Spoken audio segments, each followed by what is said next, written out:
一句话吓坏普京，克里姆林宫彻夜难眠。乌全线反击摧毁俄导弹训练场，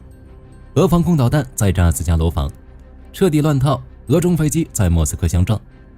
火烈鸟导弹升级可钻地10米，普京地堡不再安全。乌军无人机拦截俄无人机轰炸机画面。乌军尖刀突入南郊，欲将俄2大集团军拦腰斩断。特朗普狂喷联合国1小时，精彩资讯马上开始。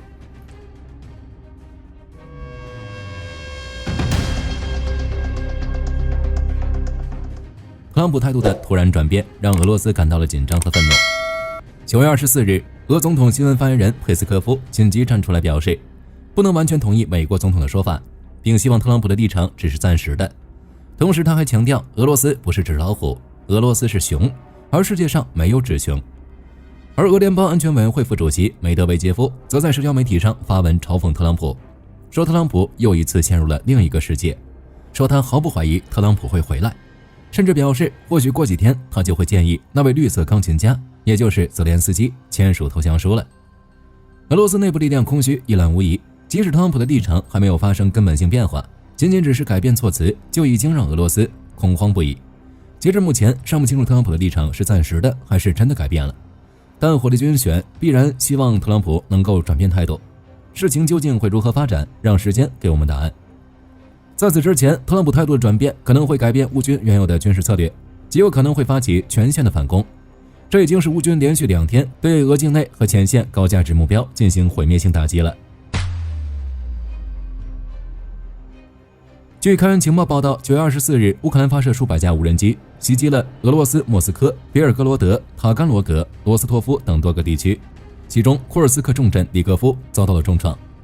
流出的视频显示，乌军炮火密集打向了俄乌边境，大量海马斯火箭弹和 FPV 无人机像雨点一样砸向俄军营地。利戈夫一带燃起大火，即使站在市区内都能看到不断升起的火球。当地居民更是表示，前后听到了20起巨响，发生了大范围的停电状态。事后，库尔斯克的代理州长辛施泰因紧急作出回应称，当地能源设施遭到破坏，只是没有披露具体的损失状况。按照俄方一贯回避式做法，我们或许只能等卫星图像或乌军的通报了，指望俄罗斯自己报告损失有些不现实。据悉，利戈夫作为俄乌边界的交通枢纽，一直承接着俄军转运人员和物资的重任，而这也让他成为了乌军重点的打击目标。无论是当初打进库尔斯克，还是撤出后，乌军对该地的攻势都一直没停。火力军认为，乌军已将这里视为缓冲区，此地高的战略价值使乌军打击更有成效，能更好地策应乌克兰战场。值得注意的是，在拦截乌军导弹和无人机袭击时，俄军防空导弹再击中了莫斯科居民楼，而驶出莫斯科的高速公路也因袭击变得异常拥堵。据奥斯特披露，当地时间9月23日，俄防空部队在莫斯科科什基诺附近拦截无人机袭击时发生了误袭事件。有一枚铠甲 S1 防空系统的导弹碎片因不明原因坠入了附近居民楼内，并造成严重破坏。莫斯科议员马克西姆·库特列夫率先发布了相关现场视频，画面中能清晰看到导弹残骸和楼房屋顶的床板都毁坏严重。截至目前，暂未有人员伤亡的报告流出，俄官方也未就此事发表进一步声明。不久前，莫斯科市长索比亚宁虽声称击落了来袭的44架乌军无人机，但实际上这已经不是俄军防空系统第一次击中自家的居民楼了。早在5月份俄罗斯胜利日期间，就有一枚铠甲导弹坠落在了莫斯科住宅楼的阳台上，但当时俄方仅表示是无人机碎片带来的破坏。莫斯科这是怎么了？这算不算是其灭亡的征兆？且不说俄罗斯铠甲防空系统除了击中居民楼外，还发生过多起击中民航客机的事件。9月25号发生的俄中飞机相撞事件足以说明如今俄罗斯机场管控的混乱。据俄卫星通讯社9月25日报道，当地时间24日，俄罗斯罗西亚航空公司一架从莫斯科飞往圣彼得堡的 FA6097 航班，在准备起飞时，与海南航空公司一架空客 A330 发生意外刮蹭事件。报道称，虽然这起事件没有人员受伤，但却造成空客 A330 飞翼翼间小翼表面划痕。目前该航班已被取消飞行。系列梅捷沃机场的服务部门则为264名乘客提供全方位协助，等待备用机抵达并准备就绪后起飞。而对于为什么会发生刮蹭事件，俄联邦航空运输署将成立委员会进行调查，结果有待后续进一步通知，但我们不难推测，这会不会是乌军空袭导致航站楼的调控出现了错误才发生的事故？与此同时，在莫斯科开往圣彼得堡的高速公路上还出现了大范围的拥堵状况，沿线的加油站排起了长龙，具体原因同样没有披露，但大概率也是乌军强度越来越大的空袭导致。可见乌军的远程空袭正越发影响俄罗斯人的生活。另一方面，乌总参谋部又新确认了一处战果，即乌军在8月底击中了俄罗斯克拉斯达诺尔边疆区的一处训练场。在此役中，乌军14架无人机成功击毁了伊斯坎德尔导弹系统 9P781 发射装置，同时还打掉了5辆搭载伊斯坎德尔 M 系统的运输车，以及一辆 KAM-AZ5350 指挥车辆。值得注意的是，有消息爆出，乌克兰火地鸟导弹有了重大升级，不仅采用了穿透性弹头，可穿透厚混凝土，深入地下10米，还能自主生产发动机，进行大规模部署。据悉，截至7月初，火地鸟导弹日产量约2枚，但乌克兰的计划确实在今年年底达到月产量200枚的目标。可见，在年初被俄军袭击了几座训练机场后，乌军奋发图强，如今已经可以展开对等打击了。当然，在新一轮打击中，俄军也没有干看着，也在尽力对乌克兰造成重大损失。9月24日，俄罗斯发射导弹和无人机袭击了乌克兰多地，其中基辅独立报援引乌军方报道，俄军发射2枚伊斯坎德尔导弹，对乌克兰未指明地区的某地面部队训练场发动了新一轮袭击，造成人员伤亡。乌军方称，尽管采取了安全预防措施，也让士兵进入了避难所，但俄导弹的直接性打击仍无法完全防止人员伤亡。截至目前，乌克兰相关紧急服务部门正在现场工作，受伤人员则正在接受所有必要的医疗援助。同时，乌军还正在努力加固避难所、训练中心、靶场和其他军事基础设施，以减少俄军持续袭击造成的伤亡。而俄军的发射的152架无人机，其中126架被乌军击落，但仍有26架袭向乌克兰各地。现在还不确定哪些基础设施遭到了破坏，但不久前苏梅某小学遭到了袭击。阵地战中，从苏梅到红军村再到新托列茨克，乌军发动了不同程度的反击。苏梅方向，俄军面临严峻的形势，这几天俄军曾试图突围，但结果都以失败告终。如在关键节点的金德拉季夫卡一带，俄军多次企图渡过当地的水库线，撕开包围圈，但每次冲锋数百米后就被乌军炮火击退，至今毫无存进。而在奥列克西夫卡，战火已蔓延至此地南郊和中心地带，俄军第810海军陆战队旅和第30某部团面临被包围和消灭，乌军则正用无人机和火炮定点清除俄军的摩托车队。总体来看，苏梅局势已经趋于稳定，乌军巩固阵地的同时，也正利用反攻不断收复失地。哈尔科夫方向，俄军继续在北部保持进攻，并努力巩固沃夫恰河的南岸阵地，目前即在沃夫昌斯克形成桥头堡。值得注意的是，该战区首次发生了 FPV 无人机和无人机轰炸机互袭事件。据国防快递报道，乌克兰利兹纳第3独立重型机械化旅9月24日发布了一段他们在 FPV 无人机帮助下摧毁一架俄军无人轰炸机的视频。该旅指出，这是他们第一次分享此类镜头，称其为新型战斗的例子。在发布的视频中，乌军 FPV 无人机追击俄军的无人轰炸机，期间俄军无人机轰炸机试图躲避，但最终失败。片刻之内，乌军无人机拉近距离，成功击中目标，导致俄军无人轰炸机被摧毁。这场战斗凸显了俄军的战场创新能力，正在不断改变力量平衡，使乌克兰受益。库皮扬斯克方向，俄军第6集团军取得了一定进展。有消息称，俄军夺取了库城北部的金德拉西夫卡村。白曼方向，俄国防部通报称，俄军夺取了北部的尚德里霍洛夫村，但未有独立影像和第三方证实。一名俄军事博主甚至声称乌军仍在尚德里霍洛夫附近以及托尔斯克以北反击推进。红军村方向，乌军继续实施反击，将俄军渗透小组驱赶出新米克拉耶夫卡北部，从而控制该村。同时，战争研究所地理定位图像显示，多布罗皮利亚方向，乌军第425突击团在新托列茨克南郊展开突袭。战斗中，他们成功清理了附近的俄军部队，并完成了控制，目前正为下一步推进做准备。其目标，据火箭军推测，大概率是想在东部俄军中间接下了钉子，逐渐将俄第51集团军和第41集团军分割开来。而俄军则坚称，新托列茨克的主要区域仍处于他们的控制之下，详细战况有待进一步披露。第聂伯罗彼得罗夫斯克方向 ，Deep State 9月23日报道，俄军在第聂伯罗彼得罗夫斯克州与扎波罗尔州持续缓慢推进，占领了新米克拉耶夫卡、新伊万尼夫卡。只是相关报道并未得到乌克兰官方证实。反观乌军，其第412复仇女神团昨日毁伤了俄军2套道尔 M2 近程防空系统发射装置，其中1套被完全摧毁，另1套则受损严重。俄军直接损失将超过2500万美元。战场之外，特朗普抨击联合国毫无用处。9月23日，特朗普前往联合国大会讲话，但联合国似乎不给面子。在特朗普和夫人梅拉尼亚刚踏上联合国自动扶梯时，扶梯就停止运行，导致特朗普夫妇不得不走上扶梯。随后，在特朗普讲话时，提词器好巧不巧又坏了，特朗普不得不放弃提词器，开启了即兴演讲，对着联合国就是一顿抨击输出。首先就是装修，特朗普称自己当年5亿美元就可以装修很好，联合国却花了40多亿美元，却搞出这种装修，明里暗里暗示联合国有腐败。然后特朗普又开始抨击联合国出工不出力，在解决全球冲突方面毫无作为，只会挥霍巨额资金。在移民政策上，特朗普指责联合国资助不受控制的移民，实施了对北约的攻击，并警告欧洲因移民问题正在走向地狱。之后在绿色能源上，特朗普将气候变化训斥为联合国有史以来最大的骗局，警告那些在可再生能源方面投入巨资的国家，其经济将遭受损失。最后关键的结束战争方面上，特朗普指责联合国没有采取任何措施，在结束数十年来的全球冲突，甚至把自己拿出来举例说，他在没有联合国任何帮助的情况下结束了7场无法结束的长期战争，但却在联合国得到了1台坏掉的自动扶梯和1台坏掉的提词器。此外，特朗普还谴责联合国提出2国解决方案是对哈马斯的奖励，同时承认结束乌克兰战争比他预期的要困难得多。特朗普威胁道，如果俄罗斯不同意和平协议，他将对俄罗斯征收新一轮强硬关税，并加大对欧洲盟友的压力，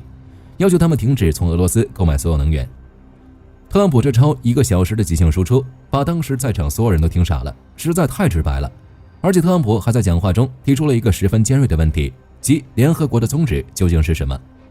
特朗普强调，联合国从未充分发挥其潜力，只会讲空话，讽刺其只会写措辞强硬的信件，但从不采取后续行动。特朗普还愤怒表示，联合国对美国和世界和平毫无用处。大家觉得特朗普在联合国大会上咆哮的1小时说的有道理吗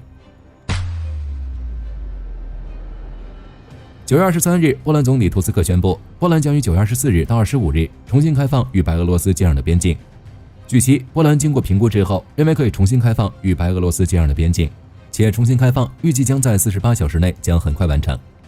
此外，波兰因俄罗斯无人机袭击和俄白西方2025联合军演，于9月12日关闭与白俄罗斯接壤的边境，这对跨境贸易带来很大影响。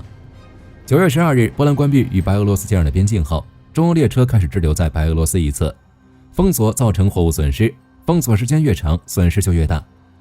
9月16日，波兰外长西科尔斯基表示，波兰不会重新开放与白俄罗斯的边境。波兰内政部随后在声明中表示，即使西方2025演习结束后，边境口岸仍将保持关闭状态。波兰内政部在声明中强调，基于确保公民安全的首要任务，将无限期关闭与白俄罗斯接壤的边境。但到了9月23日，波兰态度转变，其总理图斯克就宣布了重新开放边境的决定。这意味着48小时内滞留的130列中欧班列将恢复运行，继续前往欧洲其他目的地。航空周刊报道称，洛马旗下负责尖端技术研发的传奇部门抽油工厂近日正式公布一款名为费克提斯的全新隐身无人战机设计。此机将作为联合作战无人战斗机，如同 F-35等战斗机的无人僚机，执行空对空、空对地与侦察任务。抽油工厂副总裁透露称，费克提斯的技术 DNA 源自于该公司先前以秘密打造并试飞的第6代战斗机原型机，并融合了 AQ-170隐身无人侦察机与其他机密领域系统的技术精华。报道称，抽油工厂的目标是在未来2年内让费克提斯首飞，然后以极具竞争力的速度和价格点提供顶级的存活能力。在美军正权衡其下一代僚机应具备何种能力的此时此刻，抽油工厂选择一条高阶路线。费克提斯被设计为一款可重复使用的作战平台，强调高度的存活能力，